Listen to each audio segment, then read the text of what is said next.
The anime opens inside a dark dungeon where a lone adventurer is busy slaughtering horned bunnies that look like unicorns but behave more like nightmares. While the concept sounds ridiculous, it becomes immediately clear that these creatures are anything but cute. Oren cuts through several of them with practiced ease, quietly wondering how his sword skills have remained so sharp despite not fighting seriously for quite some time. The bunny massacre barely has time to settle before a group of goblins storms in, eager to volunteer themselves for defeat. Rather than relying solely on raw swordplay, Oren enhances himself with support magic, dramatically boosting his attack power.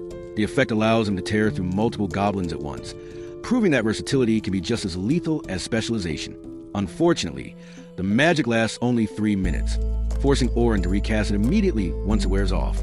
Missing that window during an intense battle would be less oops and more fatal mistake. After what could generously be called a productive day at work, slaying monsters for a living, Oren returns to the hero's party mansion, expecting recognition or at least a pat on the back. Instead, he receives something far less pleasant. His childhood friends, now his teammates, inform him that he is being dismissed from the party entirely. The promotion he had unknowingly hoped for turns into a spectacular demotion straight out the door. Naturally, Oren argues his case, pointing out that Oliver's decision-making skills leave much to be desired. Oliver, however, remains unmoved. According to him, Oren is talented at everything but exceptional at nothing.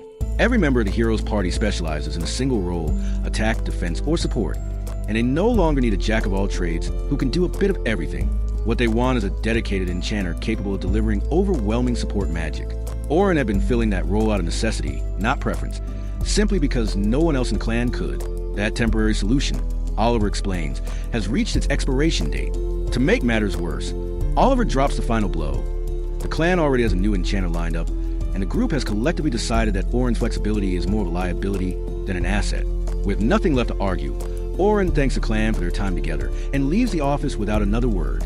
His blank expression speaks louder than any outburst ever could. To vent the frustration of betrayal, Oren does what he knows best. He dives back into dungeon hunting. Though the wound left by his former friends is still fresh, it fuels a new resolve rather than breaking him. Instead of remaining a jack of all trades, he decides to aim higher and become a master of all trades. The idea sounds impossible, but Oren knows his own limits, and more importantly, his potential. He is certain the hero's party made a mistake by letting him go. During a solo raid in a new dungeon, Oren encounters a group of adventurers fleeing in panic. They explain that they narrowly escaped a horde of demons, but abandoned one of their allies in the process. This revelation clashes violently with Oren's sense of justice. Combined with the bitterness of his recent betrayal, it ignites a dangerous amount of rage. Without hesitation, he demands to know where they left their companion, and immediately heads deeper into the dungeon. There, he finds a young girl trapped and surrounded by monsters twice her size, each one far stronger than she is. She maintains a defensive spell, fully aware that both her strength and the barrier have limits. As the shield begins to falter, she calls out desperately for her sister, tears streaming down her face. Her answer does not come from her sister, but from Oren. He cuts through the demons with terrifying precision, acknowledging that enemies of this caliber would normally overwhelm most dungeon raiders. The girl watches in awe as Oren seamlessly combines expert swordsmanship with self-cast support magic, something she has never seen anyone do so effectively. By the time the fight ends, her fear has been completely replaced by admiration, grateful beyond words. The girl introduces herself as Sophia Claudel and offers to repay Oren by treating him to dinner. Initially, he declines in classic shy protagonist fashion, but Sophia's charm proves far too persuasive. They head to a cozy restaurant, where Sophia's older sister soon joins them. The sister, Selma, takes one look at the scene and immediately misunderstands everything. With the reasoning skills of an excited child, she assumes her little sister has brought Oren along on a date. After several painfully awkward exchanges, the misunderstanding is finally cleared up. Sophia explains what happened, and Selma becomes deeply indebted to Oren for saving her sister. Oren, however, reacts very differently. Selma is no ordinary woman. She is a powerful enchantress and the very person who influenced Oliver's belief that the hero's party needed stronger, more specialized support. She was the one who promoted rigid dungeon roles, swordsmen, defenders, and dedicated enchanters. That system revolutionized dungeon raiding, but it also pushed adaptable fighters like Oren out of demand. Ironically, the person responsible for reshaping modern dungeon teams is now sitting right in front of him. Despite this, Oren feels no resentment. After speaking with Selma, he recognizes her as someone who genuinely saved lives by improving how dungeon raids operate, not as someone who stole his place. That realization says a great deal about a character. Selma, in turn, sees potential in Oren. She does not judge him for being dismissed from a hero's party, and instead recognizes his rare versatility. She invites him to assist the Night Sky Silver Rabbits, one of the most prestigious clans in the country, for a single job. Though still cautious after his recent betrayal, Oren accepts, reassured by the fact that he is not officially joining, just helping out. Later, Oren visits a familiar shop owned by an elderly merchant preparing the clothes for the day. The man allows him to stay, grateful for Oren's longtime patronage during his days with the hero's party. Oren admits that he will no longer be as valuable a customer now that he has lost his status. The old man simply reminds him that status never mattered. What mattered was that Oren was the same person who had walked into the shop for the first time all those years ago. That reminder gives Oren a renewed sense of hope, and with it, the resolve to move forward into the next chapter of his life. The next episode opens with Oren meeting the leader of the Night Sky Silver Rabbits, where he is briefed on an upcoming expedition. The plan involves pushing down to dungeon level 51 with a massive party that includes an unusually high number of rookies, while experienced members are supposed to provide support. The explanation does little to ease Oren's concerns. Oren is known for his ability to read between lines, and in this case, the lines might as well be glowing red. Sending rookies that deep into a dungeon, even with veterans backing them up, sounds less like a training mission and more like a pre-written incident report. The situation becomes even more suspicious when he learns how generous the pay is. His instincts are practically screaming that something is wrong, but at this stage in his life, things have already gone so badly that he figures they cannot realistically get much worse. With that grim optimism, he agrees to join the expedition under his new clan. Unbeknownst to Oren, Selma has already spoken with the Silver Rabbit leader beforehand and informed them that Oren has been cast aside by his previous party. She makes it clear what she thinks of that decision. In her view, the hero clan must have been severely impaired, consider someone like Oren a liability. Selma explains that she understands Oren's abilities better than most. While his support magic may be slightly below average in raw power, his casting speed more than compensates for it. On top of that, his instincts and ability to assess situations instantly are exceptional. The fact that many of the spells he uses are entirely his own creations only further proves his talent. Selma argues that people like Oren are easily overlooked by fools, but their true value is obvious to anyone with real intelligence. She compares him to a diamond placed in the hand of a child, pointing out that as someone that immature, a priceless gem and a random rock hold the same value. Vince Briers agrees with her assessment and adds that the hero clan is likely in for a rude awakening when they finally realize how badly they misjudged their own strength. The following day arrives, and Selma is visibly pleased to see Oren join the expedition. She gathers a large group of rookies and delivers a rousing speech meant to boost morale, though her method is, at best, questionable. She announces that Oren, formerly of a hero clan, will be accompanying them and casually mentions that he has reached dungeon level 94. The rookies immediately explode with excitement. Oren, however, is far less enthusiastic. He confronts Selma and points out that the claim is misleading, since he did not reach that depth on his own. He also makes it clear that the last thing he wants is to be publicly associated with the hero clan. Selma, being a seasoned leader, counters that maintaining rookie morale is more important than strict honesty. She explains that a slightly bent truth increases confidence, which in turn increases the odds of mission success, making everyone's life easier in the process. Oren finds himself unable to produce a convincing counterargument, and by then, the damage is already done. He is ultimately assigned to a team of 3 rookies for the expedition. The trio immediately declare themselves the best rookies in the entire clan and confidently announce their grand ambitions. From Oren's perspective as a veteran, the only conclusion he can reach is that they are suffering from a severe case of overconfidence. The team leader is a young man named Logan Hayward, followed by the energetic Caroline, and finally the shy but familiar Sophia. During the expedition, the first monsters they encounter are a pair of oversized wolves, which promptly blunder into one of Oren's spell traps. How none of the rookies detect the wolves beforehand remains a mystery, rivaling the Bermuda Triangle, especially given that they are supposedly trained for exactly this scenario. As they continue through the dungeon, the difficulty steadily increases, forcing the rookies to reveal their abilities. While all 3 prove capable, their flaws quickly become apparent. Logan, in particular, behaves less like a commanding leader and more like a stressed-out child venting his frustrations whenever things go wrong. Eventually, the party reaches their objective for the day, and everyone returns safely. The next morning, Oren wakes up only to discover that his former party has metaphorically shoved yet another middle finger in his direction. The hero clan has publicly announced that they have acquired a new enchanter and have officially parted ways with Oren. The announcement feels less like a professional separation and more like a public execution of his reputation. Needing to clear his head, Oren heads out and unexpectedly encounters another familiar face, Luna. She attempts to convince him to return to the party, insisting that not everyone agreed with how things were handled. Orun refuses, explaining that his former teammates did not simply let him go, they humiliated him.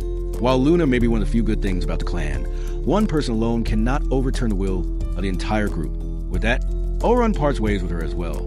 The next episode opens with Orun making his way toward the Night Sky Silver Rabbits expedition site, his mood noticeably somber. His thoughts are consumed by the same fear that has haunted him since morning. How his peers and the rookies would now perceive him after the explosive article that dominated the front page. Until yesterday, he had managed to keep the truth buried, but now the entire world knew. The report revealed that he had not left his previous party by choice. He had been expelled. Worse still, it openly declared that his banishment was due to his weakness. Orun fully expects the rookies of the Night Sky Silver Rabbits to regard him with suspicion and doubt. When he finally arrives and greets them with a strained smile, his fears are quickly confirmed. The rookies return his greeting with far less enthusiasm than before. Even the most oblivious observer could tell that they had learned the truth overnight and no longer looked up to him as they once had. The tension in the air is unmistakable. Though the rookies have lost faith in him, their respect for hierarchy keeps them from voicing their doubts openly. The atmosphere shifts when Selma arrives. Without hesitation, she offers a public apology to Orun. She explains that she had previously used his former party affiliation to bolster the rookie's morale, only for the news of his banishment to completely undermine that effort. Orun responds calmly, telling Selma to lift her head as she always does. He insists that she has nothing to apologize for. At that moment, one of the members of the Night Sky Silver Rabbit speaks up, pointing out that the reason behind Orun's expulsion is ultimately irrelevant. What truly matters, they argue, is that Orun has experienced reaching as deep as dungeon level 94. That alone makes him an invaluable asset. His record proves that he is more than capable of guiding a group of rookies safely to level 51. These words gradually restore the shaken morale of both his peers and the rookies who have been quietly harboring doubts about his ability. Soon after, the group prepares to enter the dungeon. Orun is assigned to lead the same rookies he had been paired with the previous day. Before moving out, he breaks the ice by apologizing for not being honest about his expulsion from his former party. Caroline and Sophia respond with understanding, far more forgiving than Logan, the youngest among them. Logan bluntly asks whether the newspaper's claims are true. Orun admits that, unfortunately, most of what was written is accurate. He acknowledges that he was deemed too weak for his previous party, and does not deny it. Logan falls silent, inwardly scolding himself for his own naivete. Just a day ago, he had been eager and excited to be led by Orun. Now, he feels foolish for having admired him so readily. Sophia, however, reacts differently. Having once been saved by Orun, she openly dismisses the newspaper's account as a distortion of the truth. She states firmly that she has witnessed Orun's abilities firsthand and believes he is anything but weak. Her words strike a chord with him, restoring the confidence he needs. Reinvigorated, Orun takes charge, and with renewed resolve, he leads the team into the dungeon as they begin their exploration of the lower floors. With Orun's extensive experience guiding them and the natural talent of Logan, Sophia, and Caroline supporting him, the four advance through the dungeon with remarkable efficiency. Floor after floor falls behind them with little resistance, and before long they reach level 31. Orun, keenly aware of the rookie's strengths and limitations, recognizes that from this point onward the dangers will escalate. He assumes full responsibility for the group's safety and informs them that he will be issuing commands from now on, relieving Logan of his role as acting leader. Their first encounter with orcs at this depth proves more challenging than expected. As anticipated, Caroline charges forward to draw the enemy's attention. Orun immediately instructs Logan to reinforce her with enhancement magic, allowing her to perform her role as a defender more effectively. Logan is not particularly impressed by these tactics. To him, the orders seem obvious, something anyone could have come up with under the circumstances. He privately concludes that perhaps the legendary Orun is not as exceptional as his reputation suggests, and that his banishment from a hero's party may have been justified. That assumption, however, does not last long. Mid-battle, Logan notices that Sophia has stopped moving as decisively as she usually does. Drawing on his own intuition, he quickly connects her hesitation to the recent trauma she suffered when she nearly lost her life to orcs. For a brief moment, Logan wonders whether Orun will fail to notice and whether he himself will need to intervene. Instead, Orun does something entirely unexpected. Rather than strengthening an ally, Orun casts a debuff directly onto the orc before them, weakening its abilities. Logan has never witnessed such magic use so effortlessly. Before anyone can react, Orun moves calmly to Sophia's side and reassures her, reminding her that this time she is not alone. He tells her that her friends are fighting alongside her and that the orcs pose no real threat. Those words pull Sophia out of her frozen state. Regaining her composure, she launches her trump card, Fire Javelin, obliterating the orc in a single strike. Logan can only stare in stunned silence. With Orun's precise support magic, The remaining orcs fall with surprising ease, and the party continues deeper into the dungeon. Upon reaching floor 35, Logan experiences genuine fear for the first time when they encounter a death tarantula, a massive, spider-like monster. He knows all too well that neither he, Caroline, nor Sophia could defeat such a creature on their own. Even now, he remains skeptical of Orin's true ability. That skepticism fades quickly. Orin issues flawless commands, positioning Logan safely in the rear while instructing him to grant Caroline an agility buff to help her evade the spider's attacks. He then orders a magic enhancement for Sophia, allowing her to sever the monster's legs with arrow cutter. The rookies believe the battle is over, but Orin alone remains vigilant, anticipating the creature's resilience. He orders additional buffs for Caroline just moments before the tarantula ensnares her in its web. When Logan's strength enhancement proves insufficient to free her, Orin intervenes directly, casting a rare sharpness enchantment on Caroline's blade. The enhanced weapon allows her to escape, and under Orin's continued direction, Sophia finishes the fight by crushing the monster with a massive rock spell. With the death tarantula defeated, the expedition for the day comes to an end. Later, the three rookies gather to discuss Orin's performance, their admiration unmistakable. They marvel at the sharpness enchantment he used, an advanced buff that enhances the weapon itself rather than the wielder, a technique rarely seen even among skilled enchanters. Logan also notes how astonishing Orin's debuff magic was, remarking that such spells are exceedingly rare and that even Selma uses them sparingly. Yet Orin cast them without effort. Sophia adds that when Orin once rescued her, his swordsmanship was just as impressive, proving that his talents extend far beyond support magic alone. By the end of their conversation, Logan's doubts about Orin have completely vanished. Elsewhere, Orin shares dinner with several members of the Night Sky Silver Rabbits. As they talk, he reveals his true ambition, to become a swordsman who can wield magic independently. He explains that in his previous team, the lack of a dedicated enchanter forced him into the role for the sake of his comrades. Now, he dreams of becoming a self-sufficient magic swordsman, capable of exploring the lower levels alone. He also recounts the story of his grandfather, a legendary swordsman who once slew a monstrous creature single-handedly with nothing but a blade. His new companions listen in awe, holding Orin in the highest regard. Meanwhile, Caroline and Sophia bathe together, reflecting on the fact that the following day will mark the final stage of the expedition, and their inevitable separation from Orin. Caroline suggests that Sophia try to convince him to stay. With the right words, she believes there may still be hope for Orin to become the newest and most valuable member of the Night Sky Silver Rabbits. The fourth episode opens with Orin making his way toward the southern dungeon site to begin the expedition with the Night Sky Silver Rabbits. This marks his final day with the party, as his contract with them was limited to just 3 days. As he arrives, he reunites with the 3 disciples who have accompanied him for the past 2 days, and who will remain at his side for this last mission as well. All 3 appear energetic and eager, brimming with confidence as they prepare to challenge the dungeon's lower floors. Their enthusiasm clearly stems from their absolute trust in Orin's abilities. Caroline openly remarks that the 3 of them would like to receive a gift if they successfully clear the lower floors by the end of the day. Sophia, however, has only one wish in mind. More than any material reward, she wants Orin to become a permanent member of the Night Sky Silver Rabbits. Before she can gather the courage to express her feelings, Selma calls out to Orin from a distance. He steps away at once, apologizing for the abrupt interruption and explaining that he must respond, as Selma would not call him without a good reason. As he heads toward her, Orin overhears a group of rookie adventurers whispering that the hero's party will also be raiding the dungeon today, accompanied by their new enchanter. According to rumors, they plan to begin their expedition on a floor as deep as the 92nd. The news strikes Orin as illogical. From his perspective, introducing a new member should warrant starting at a much safer level rather than plunging straight into the dungeon's inner depths. After a brief moment of consideration, he dismisses the thought and continues on his way, reminding himself that the hero's party is no longer his concern. Meanwhile, on that same day, the hero's party is already far within the dungeon, accompanied by their newly recruited and supposedly powerful enchanter, Philly Carpenter. Their leader, Oliver, raises the party's spirits by declaring that they will conquer the dungeon in no time now that Orin is no longer holding them back. He further reassures them that, with such a formidable enchanter now on their side, victory is all but guaranteed. The scene shifts back to 2 days earlier, to the moment when the new enchanter, Philly, is introduced into the den of the hero's party. To celebrate the addition of what Oliver proudly calls a powerful new member, he hosts a lavish feast. With the exception of Orin, only one person is missing from the gathering: Luna, the sole member of the party who had consistently valued Orin's contributions.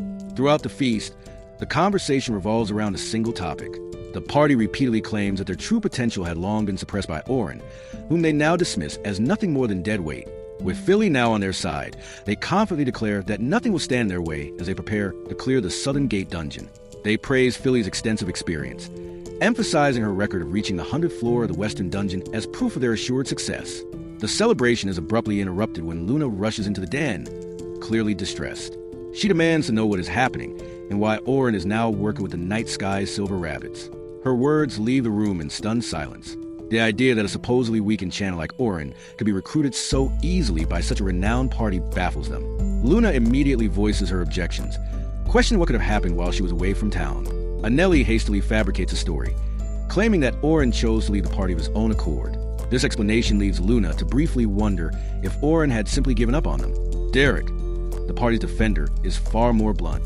He states that Orin was deemed too weak to remain a member of the Heroes Party, and explains that Oliver and the others decided to cut him loose if they were ever to clear the deeper levels of the Southern Dungeon. With everyone present, Oliver seizes the opportunity to reveal his plan.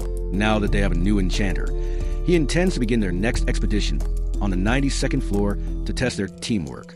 Luna strongly objects, stating that she has no desire to die and that starting at such a deep level is reckless. Despite her protests, Oliver eventually persuades her to go along with the plan. The scene then returns to present, where the hero's party is locked in combat with a massive, elephant-like monster deep within the dungeon. Oliver blocks one of its attacks and charges forward with all his strength, only to find that his blow has almost no effect. Confused, he wonders why his body feels so weak. When the enchantment buff provided by Philly fades, his limbs grow unbearably heavy, leaving him barely able to stand. This is an entirely new and unsettling experience for him. Oliver demands an explanation from Philly, asking why her buffs keep wearing off and leaving them weaker instead of stronger. Philly struggles to answer and admits that she has not yet figured out how the party fights as a unit. Oliver finds this unacceptable, as he is unaccustomed to such performance from an enchanter. He recalls how Orin had always been quick to read his allies' attack patterns and devise precise countermeasures without being asked. Meanwhile, Derek blocks another incoming strike, only for the blow to be deflected toward Anelli. He is shocked at how difficult it is to defend against such a basic attack. Anelli fires a spell at the monster, but the damage is negligible, no more effective than tossing popcorn at a healthy adult. Frustrated, Oliver orders her to stop holding back and attack with the power she normally displays. Anelli, however, admits that she cannot understand what is wrong with her magic. Growing desperate, Oliver asks Philly to reapply her buff to Anelli, which she does. Even so, Anelli's next attack remains just as weak and ineffective.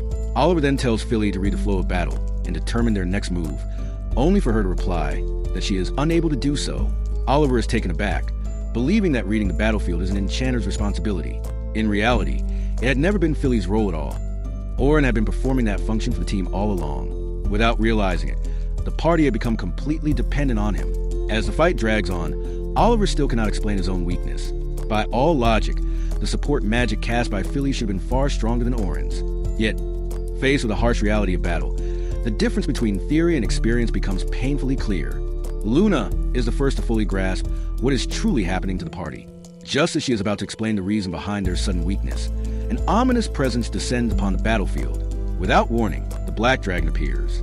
At this point, Oliver completely loses his composure. Everything rapidly begins to spiral out of control. The Black Dragon does not leave the boss area.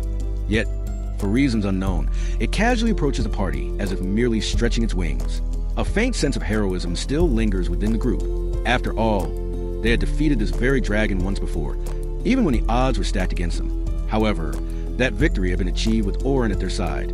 Still refusing to acknowledge the significance of Orin's role, the party chooses to confront the Black Dragon once more, this time relying on their new enchantress. Before long, it becomes painfully clear that this was a fatal miscalculation and all hope quickly fades. Realizing they stand no chance, the party hastily devises an escape plan. Luna activates a rare artifact capable of transporting all party members to an upper floor of the dungeon, although doing so would force them to face a different boss. It is far preferable to certain death at the hands of the Black Dragon. A portal opens, but the group hesitates for too long. Seizing the opportunity, the dragon spreads its wings and enters the portal before any of them can react. Derek is the only one momentarily relieved, believing that they are now safe. Luna immediately shatters that illusion, pointing out that the Black Dragon has been transported to a floor typically occupied by weak bosses. This means that countless adventurers currently on that level are now in mortal danger. After taking the time to heal her allies, Luna begins to explain the true reason behind their current struggles as they move to intercept the dragon and save the other adventurers. First, she explains that Orin was a master strategist capable of formulating flawless battle plans in mere moments. Second, despite the apparent weakness of his enchantment magic, Auron had developed several additional forms of magic that had been supporting the party all along without their awareness. Luna gives a clear example, stating that one of Auron's spells affected weapons and equipment rather than people. This meant that even when standard buffs expired, their swords and shields remained unnaturally light, preventing the crushing fatigue they were now experiencing. As a result, the team had never gradually weakened during prolonged battles. Furthermore, Auron had been exceptionally skilled at compensating for allies who possessed resistance to buff magic. Oliver, in particular, could not be enhanced for more than a minute by conventional means. Auron had countered this limitation through refined techniques and deep understanding rather than raw spell power. Luna then reveals Auron's greatest secret. He had created an original spell capable of increasing a person's offensive potency by more than 50 times. The revelation leaves the entire party in disbelief. Such magic was unheard of. She explains that Auron had been applying the spell during Oliver's and Anelli's strongest attacks, which was why their blows had once seemed overwhelmingly powerful. Oliver had believed those feats were achieved through his own strength, merely supported by Auron's standard buffs. The truth, however, is far more sobering. Auron himself had been the true source of their power all along. As the party advances to rescue the other adventurers, Oliver is weighed down by guilt for the chaos he has caused. Even so, his pride still overpowers his reason. He refuses to accept that Auron had been the foundation of their success from the very beginning. Instead, he silently vows to defeat the Black Dragon on his own, determined to prove that he does not need Auron's help, no matter the cost. The 5th episode opens with Auron briefing the rookies assigned to him on the objective of the day's dungeon hunt. He explains that their goal is to advance steadily until they reach level 51, at which point they are to end the run. Once they reach that level, they will activate their magic teleportation crystals and return safely outside the dungeon. Auron delivers these instructions with unwavering confidence, projecting the image of a leader capable of handling anything the dungeon might throw at them. Beneath a composed exterior, however, his resolve is not entirely steady. Auron is fully aware of his own abilities, and is certain that facing level 51 demons will pose little challenge. Commanding the rookies and coordinating their movements should not be a problem either, as they are all capable in their own right. Yet, despite every logical factor pointing toward a successful outcome, he cannot shake the lingering sense that something will go wrong. It feels as though the dungeon itself is exuding an ominous presence, one that only he seems able to perceive. He is pulled back to reality when Caroline asks what she can do to improve as a warrior inside the dungeon. Auron advises her to hold back more often, reminding her that, as a defender, she should not be rushing headlong into battle. He explains that she tends to act too independently and needs to start thinking as part of a team rather than as a lone fighter. Logan agrees with Auron's assessment and adds that Albert, one of the most respected members of the Night Sky Silver Rabbits, had always emphasized teamwork above all else. Caroline acknowledges that a defender is supposed to stay back, but she insists that she rushes forward only to protect her comrades by keeping monsters at a distance from her teammates. She adds, with a dull expression, that Albert died while defending a defender, when it should have been the other way around. The look on her face convinces Auron that she has touched upon a painful memory from her past. Though curiosity stirs within him, he understands that it is not his place to pry into her private life. Instead, he simply tells her that they will all need her today. The reassurance lifts her spirits. Sophia and Logan then ask what they should focus on to become stronger. Auron responds with a detailed and critical analysis of their strengths and weaknesses, offering guidance that proves genuinely helpful to both of them. Their discussion is interrupted when Selma approaches Auron, having overheard their conversation about Albert. She remarks that he was someone the Night Sky Silver Rabbits could always rely on, and that his absence has left the organization desperate for someone equally competent. Auron replies calmly that he hopes the organization finds what it is searching for. Selma, seeing through his evasiveness, tells him to stop playing dumb and asks directly what he thinks about permanently joining the Night Sky Silver Rabbits. Auron remains firm, reiterating that he has no intention of joining any organization. He adds that the Night Sky Silver Rabbits do not need a second enchanter, especially when they already have the best enchanter on the continent in Selma herself. Though disappointed by his answer, Selma respects his decision and ultimately comes to terms with it. All of the rookies and senior members of the Night Sky Silver Rabbits assemble as Selma steps forward to address them. She delivers a rousing speech outlining the day's objectives, rallying the group and reinforcing their resolve before the dungeon raid begins. To ensure wider coverage of the dungeon, the organization divides into multiple teams, each consisting of 6 to 10 members. Auron's team, however, is assigned only 4 people, himself included. This immediately unsettles Sophia, who voices concern that such a small group could be dangerously exposed. Logan, on the other hand, interprets it as a sign of confidence in their abilities, suggesting that the organization trusts these 3 rookies more than the rest. Auron acknowledges that Logan may not be entirely wrong, but he explains that the real reason lies in dungeon strategy. Splitting into smaller units allows for more efficient exploration, and once teams regroup, they can share the intelligence they have gathered. He adds that this ability to divide and reconverge is precisely why large organizations like the Night Sky Silver Rabbits hold a decisive advantage over newer, smaller parties. Caroline then remarks that since Orin has already ventured into the lower floors, he must possess extensive knowledge of the dungeon. The others grow visibly excited and bombard him with questions about what lies below. The onslaught becomes so overwhelming that Orin eventually has to stop them, unable to answer everything at once. As they descend deeper into dungeon, an unsettling realization sets in. The area is eerily empty. Orin's earlier sense of unease resurfaces, stronger than before. He reasons that the monsters that normally inhabit these floors seem to be avoiding the area, as if frightened by something far more dangerous. While they discuss this possibility, a monster suddenly emerges.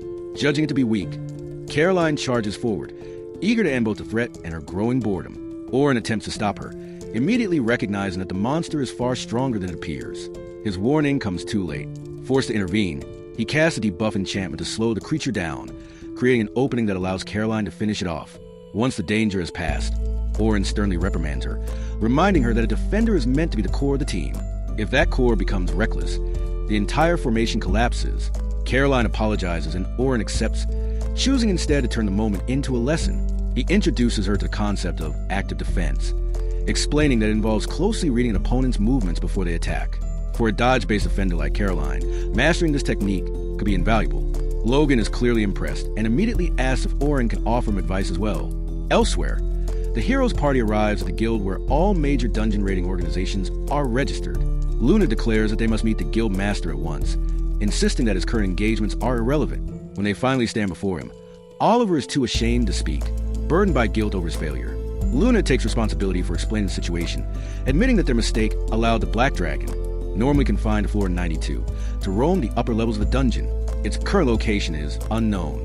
Given the danger, Luna demands immediate mass teleportation of all dungeon raiders, warning that every life inside the dungeon is at risk.